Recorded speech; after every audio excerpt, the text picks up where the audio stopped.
Ready? Start.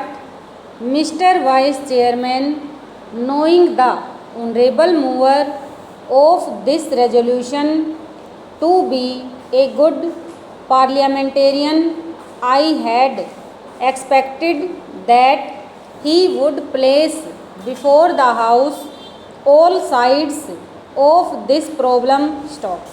I had expected that he would be no less interested in the efficiency and discipline of the administration, no less interested in the public welfare than in the interest of the civil services. Stop.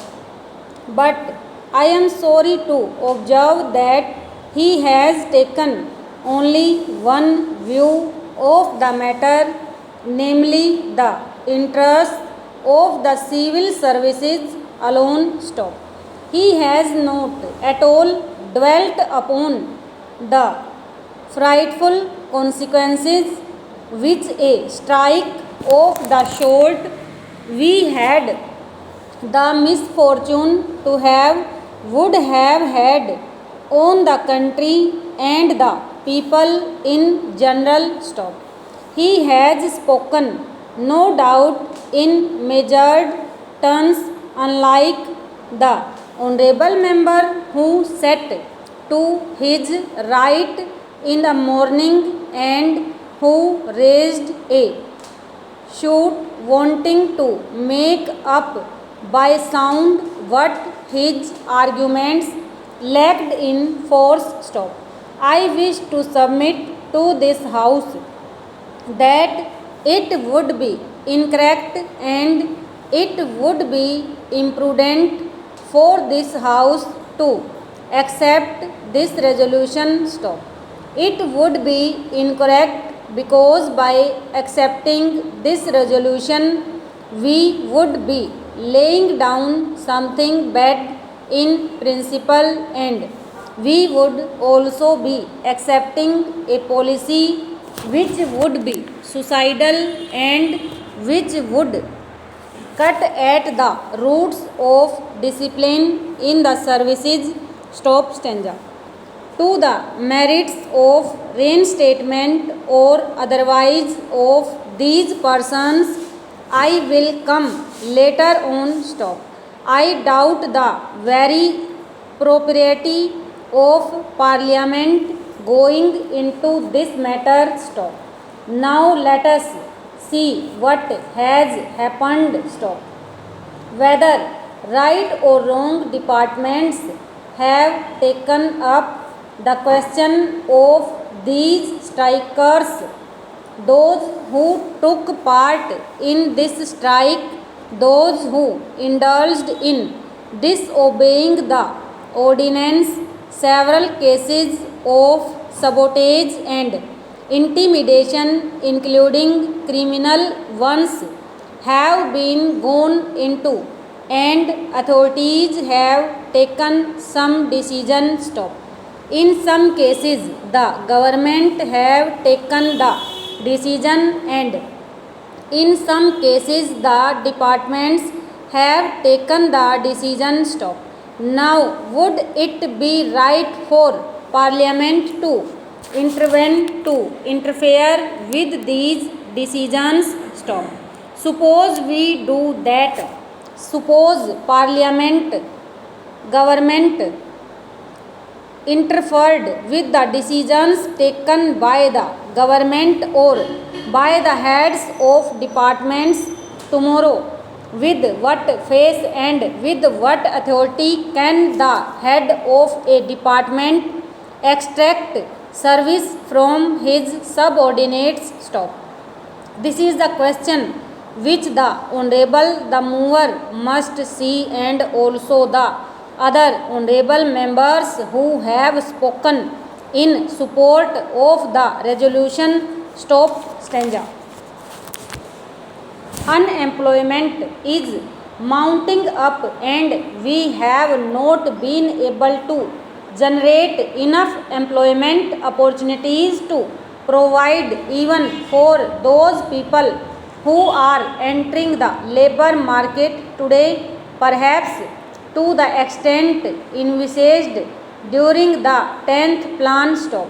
The point that I want to make is that it is not quite justifiable to take only one aspect of the 10th plan period, namely the exigencies of capital mobilization, out of the context of the general economic situation in the country. Stop.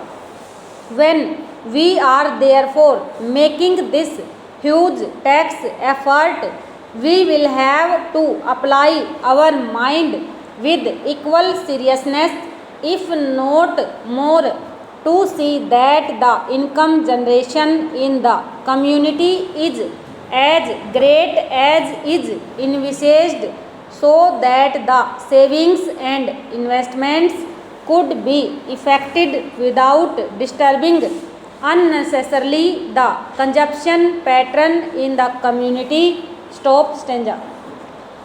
Whenever there is any tax on corporations, this cry is raised, and this cry is always built by what the industrialists themselves have claimed to be the sensitive barometer to find out the climate for capital formation. Stop. I mean the stock exchanges. Stop. This time the stock exchanges have reacted quite favorably to the budget proposals as a whole, which clearly shows that whatever else may be the merit of the present budget proposals, it is certainly not anti-capital. Stop. Last year also the stock markets boomed up after the taxation proposals were announced. Stop. This time, though they were a little hesitant at first, ultimately I think they have realized that there is nothing wrong with the taxation proposals, and they are now merrily mounting up. Stop. This is quite natural, because there are so many benefits and advantages in our economy today that it is not difficult for the corporate sector to absorb a small rise to 5% in the corporation tax, which has been proposed by the Honorable Finance Minister. Stop stanza.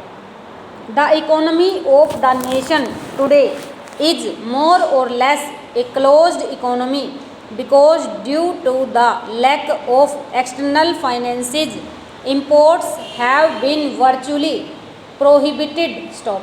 There is a lot of planning in the country which makes risk bearing rather unlikely, and because of the regulation of the economy, internal competition is also not very great. Stop. The risk bearing capacity which is claimed by the industrialists, really forgetting large profits and large yields on their investment, is almost non-existent in our economy today. Stop. Our markets are expanding very fast, and the money generated is much more than the production of commodities, with the result that there are shortages is almost every commodity. Stop. It should not be difficult for the industrialists to absorb the small rise of 5% in the corporate tax. Stop. Over.